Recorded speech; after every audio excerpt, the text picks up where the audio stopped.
From bustling cities and vast estates to the north in the UK, we explore a remarkable family. They held its place for nearly 1,000 years and stretches over 100,000 acres of massive land. The Percy family has been nicknamed as the Dukes of Northumberland. Believe me, their history runs incredibly deep. I'm sure you're wondering what's so fascinating about them.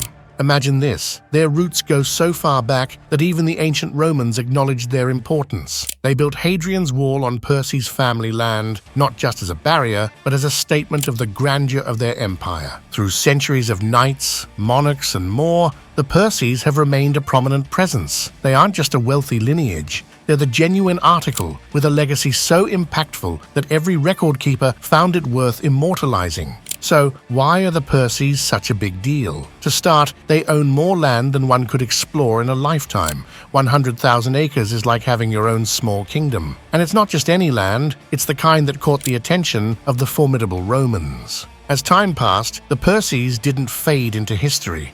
They stayed in the spotlight. Through wars, royal dynasties, and medieval upheavals, they held their ground. And here's the real highlight. William Shakespeare, the legendary playwright, thought the Percys were so noteworthy that he featured them in his works. In this episode, we'll delve into the story of the Dukes of Northumberland. How did they maintain their hold on power for a staggering 1,000 years? What tales and adventures shaped this ancient yet enduring family? Let's get into it. The modern royal family. Imagine a huge area of land where Roman soldiers once marched, now ruled by the Percy family. They're like the emperors of the northern English countryside, in charge of a massive 100,000 acres of land. At the head of this important family is Ralph George Percy, known as the 12th Duke of Northumberland. He was born into the wealthy Percy family on November 16, 1956. Duke Ralph went to fancy schools like Eton College and Oxford. He learned about history and how to manage land. Before becoming the leader, he worked at Arundel Castle and managed the famous Alnwick Castle, which has been around since year 1096. The famous Alnwick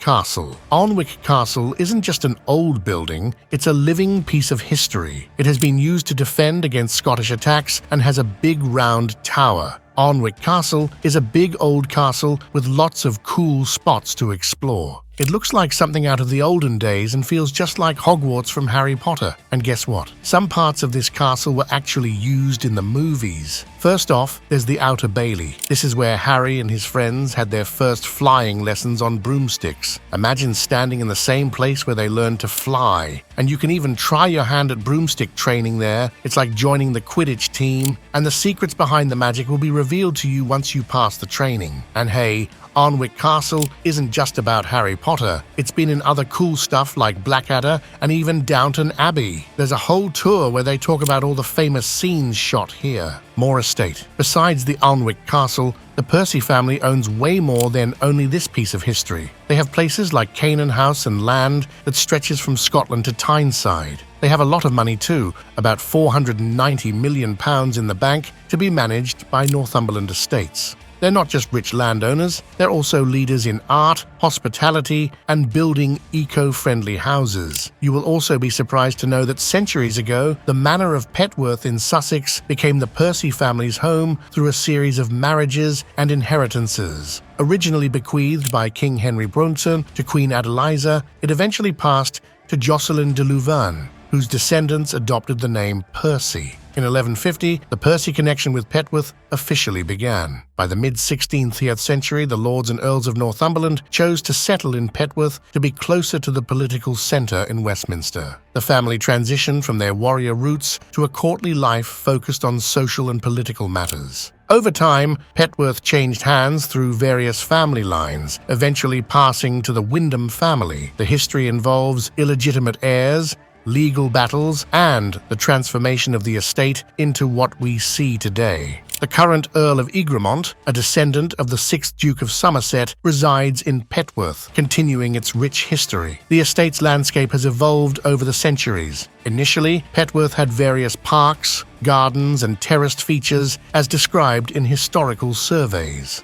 In the 18th century, Capability Brown, a renowned landscaper, made significant changes, but some elements were lost in later natural events. Today, Petworth remains a captivating destination with its renovated chapel and the legacy of its intricate history. The estate's vast park, originally shaped by Capability Brown, still stands as a testament to centuries of transformation and preservation. A visit to Petworth offers a glimpse into the past, showcasing both the grandeur and challenges that shaped this historic estate. Now, coming back to the modern royal family, helping Duke Ralph run this family is his partner, Jane Richard Northumberland. They got married on July 21, 1979. Together, they've raised a big family. Each family member does different things, but stays connected to their family history. Lady Catherine Sarah Katie Percy was born on June 23, 1982. She does things that aren't common for people from fancy families. She's into making guns and fixing machines, breaking stereotypes. Earl Percy, also known as George Dominic Percy, born in May 1984, isn't just next in line for the title. He's also working on cool energy projects as the boss of Hotspur Geothermal. Lady Melissa Jane Percy, born in 1987, is into fashion and used to be a professional tennis player. Lord Max Percy, born on May 26, 1990, works with money as a financial analyst. This family, with lots of talents and 1,000 years of history, makes us wonder, how did the Percys become so important in the north of England and stay powerful for over 1,000 years? To find it out, we have to go back to the year 1066. The Norman conquest of England, a very important time that started the story of the Dukes of Northumberland, the early life of Percys and how it all began. During the time of the Norman conquest, from 1066 to 1300, the Percy family entered English history in a big way. Originally from Percys in Normandy, they were named Percy. Their journey wasn't just a trip across the Channel, it caused a huge change in who held power in medieval England. Think of William Percy, the pioneer of the family, arriving in England with William the Conqueror in 1066. Picture him like a co-founder of a medieval startup, getting lots of land in Yorkshire, Lincolnshire, Essex, and Hampshire from the king's kindness. In the days of Old England, a man named William de Percy, 1st Baron Percy, stood beside William Rockefellers. After a turbulent time called the Harrying of the North, William received small estates in Yorkshire from Hugh de Vranche. But as years passed, only one heir remained, Agnes de Percy, who inherited her family's lands and married Jocelyn of Louvain. Jocelyn adopted the name Percy and settled in England, starting the line of Earls of Northumberland. This family became crucial in both English and Scottish history, often handling Scottish matters as wardens of the marches. The turning point for the Percys came in 1309, when Henry de Percy, 1st Baron Percy, acquired Alnwick Castle. The castle had a rich history, passed down from Ivo de Vesci, but it ended up with the Percys after some complicated dealings. Henry de Percy, 2nd Baron Percy, expanded the family's influence by gaining lands in Northumberland and fortifying Alnwick Castle. His son, the 3rd Baron Percy, elevated their status by marrying Mary of Lancaster and becoming the Earl of Northumberland in 1377. The 6th Earl, Henry Percy, was once betrothed to Anne Boleyn before she married Henry. He later married Mary Talbot, but had no sons, so his nephew became the 7th Earl. Even the famous Domesday Book of 1086, a record of who owned what in England, mentioned the Percy family's land gains.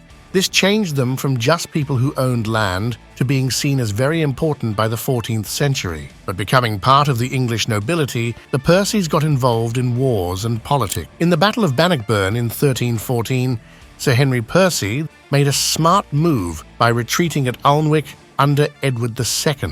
Some people thought this was a really clever move and showed how good the Percys were at choosing when to fight. They teamed up with the Plantagenets, who were like the superstars of royal families at that time. Being friends with them was like getting a special pass to the coolest parties for the elite in medieval times. This friendship paid off in 1377 when Henry Percy got the title of the Earldom of Northumberland after Richard II became king. This wasn't just a small step up. It was a huge jump into the high ranks of the upper class. The Percys were famous for handling the tricky world of English politics during the Middle Ages. They were good at both war and politics, and they also managed their land cleverly and married into important families, making connections across the British Isles. Their part in big events like the Magna Carta signing and the Wars of the Roses made their status stronger. They didn't just play the Game of Thrones, they changed how the game was played. Today, one of the biggest landowners in the United Kingdom has been powerful for so long that their ancestors signed the Magna Carta. This family's long-lasting power isn't about buying fancy things for their kids or sending them to exclusive schools, but staying in power for so long also means they've made some enemies. Right after they became the Earls of Northumberland, the Percys got caught up in one of the biggest fights between families in English history.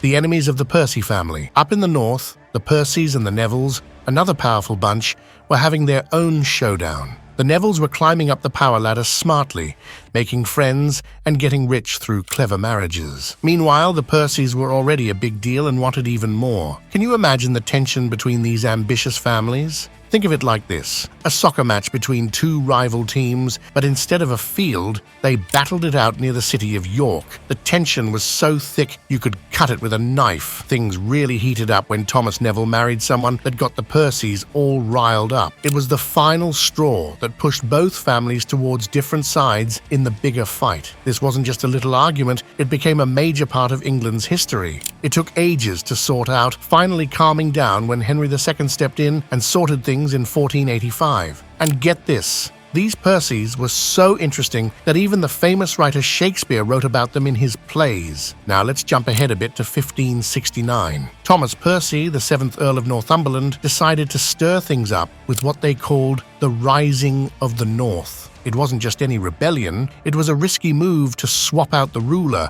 aiming to replace Elizabeth I with Mary, Queen of Scots. But guess what? It didn't go as planned. Thomas Percy got caught and, well, things got pretty rough for the family. But hold on, this isn't the end of the story for the Percys. After all this drama, they didn't just sit around feeling sorry for themselves. Nope, they jumped right into the Industrial Revolution like it was their calling. They turned their lands into centers of industry, mines, railways, you name it. They were onto something big. But they weren't just about making money. They had a soft spot for arts and culture too. There was this guy named Thomas Percy from the family who brought back a whole bunch of ancient English poems. It was like a treasure chest of old stories. And guess what? It inspired a bunch of poets, making them want to write their iconic piece. Can you imagine being so inspiring? So here we are, zooming into the 20th century, a time of huge changes in history. We can only wonder how the Percys, who've been in battles, business, and even literature, would handle this new era. The modern era and their influence. In the early 1900s, during World War I, the Percy family was far from just spectators. They were right in the thick of the action. Before the war began, the Duke of Northumberland made a big move, turning land near Alnwick Castle into a training ground for the Tyneside Brigades. These soldiers would become part of the Northumberland Fusiliers, a powerful unit in the British Army. Their role wasn't just about providing space, it was about shaping the forces that would lead Britain's military efforts. The Northumberland Fusiliers expanded to 52 battalions, with 29 serving abroad. They were a key force in the grueling trench warfare on the Western Front and extended their valor to the Macedonian, Gallipoli, and Italian fronts. Their bravery symbolized Britain's strength during those times.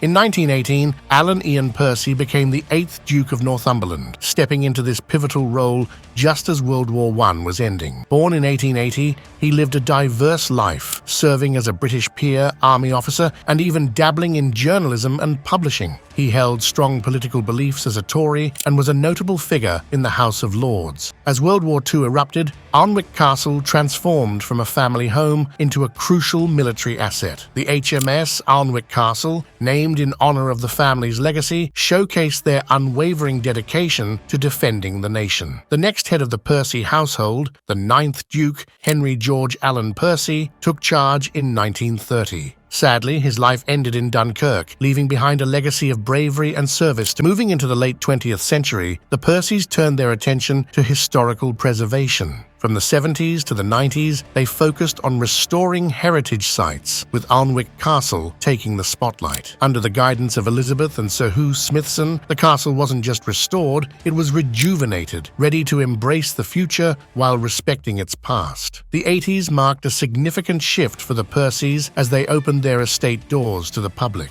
Alnwick Castle's transformation from a private abode to a public marvel wasn't just a change in policy. It was like turning a private diary into a bestseller. They weren't merely preserving history, they were making it, blending their noble heritage with a flair for modern times. Today, the Percy family, also known as the Dukes of Northumberland, boasts a history spanning almost a millennium. They hold considerable sway and vast acreage in Britain. Their journey from pivotal wartime roles to historical preservation has been fascinating to witness. At this point, they are also running a business up in the north. Recent business ventures. In the middle of Northumberland, Northumberland Estates is like a skilled artist with its base at Alnwick Castle. Think of a place where old ways meet new ideas. That's what Northumberland Estates is like. Recently, this varied business has moved away from its historical beginnings, getting involved in new things like investing in property, building, and looking after properties. Imagine a lively marketplace where old traditions mix with modern ways. But even with these changes, Northumberland Estates hasn't forgotten its origins, still focusing on farming, forests, and tourism. This change has created a wide range of properties all over the world, designed for investment success. The center of it all is in the northeast of England, where different kinds of buildings are created for businesses. Offices, shops, and industrial spaces make up the variety, and the skilled team creates new things with permission, making new wonders across the northeast. But there's more. Northumberland Estates manages a huge amount of homes, as well as large areas for farming and forests in Northumberland and the Scottish borders. Imagine this big picture covering about 100,000 acres. That's almost 45,000 hectares of natural beauty and work. In this big area, Alnwick Castle and the Alnwick Garden are very important for tourism. They're not just special places, they attract visitors to Northumberland. These famous spots make the region even more interesting, making them important parts of the tourist attractions. However, Northumberland Estates doesn't just make economic places, it also plays a big part in helping local economies. Like a kind giant, it stands strong, giving jobs and life to the communities it's part of. Its work affects the local economy, making it a big part of Northumberland. So in the quiet parts of Alnwick Castle, in the forests, and in the pretty cottages, the story of Northumberland Estates shows. It's a story of change, a mix of old and new, and a promise to care for the land and the people living there. In this creative change, Northumberland Estates isn't just a business. It creates places, protects history, and helps the economy in the Northeast grow. All in all, over the years, they've done lots of different things, like being fighters, getting involved in politics, supporting the arts, and taking care of important old stuff. Through wars, political ups and downs, and big changes in culture, they've managed to stick around and adjust to what's going on. Alnwick Castle is a perfect example of their story. It used to be a super old fort, but now it's famous for being in movies like Harry Potter. Its changes over time show how the Percys have been able to adapt. But it's not just about their cool castles and tons of land. It's about how they've influenced history. They've been part of important battles, politics, and even helped out during the Industrial Revolution. They haven't just survived, they've made a big impact on England's story. Their journey is full of alliances, fights, and ways they've added to English culture. They're not just a rich family, they're a symbol of strength, change, and a commitment to a history that's been going on for generations. They're still doing things today, mixing old traditions with new ideas, and making sure their heritage stays important in the north of England. That's it for today's video. Meet you in the next one. Till then, don't forget to watch our latest video on the American social class and how families went from old money to no money.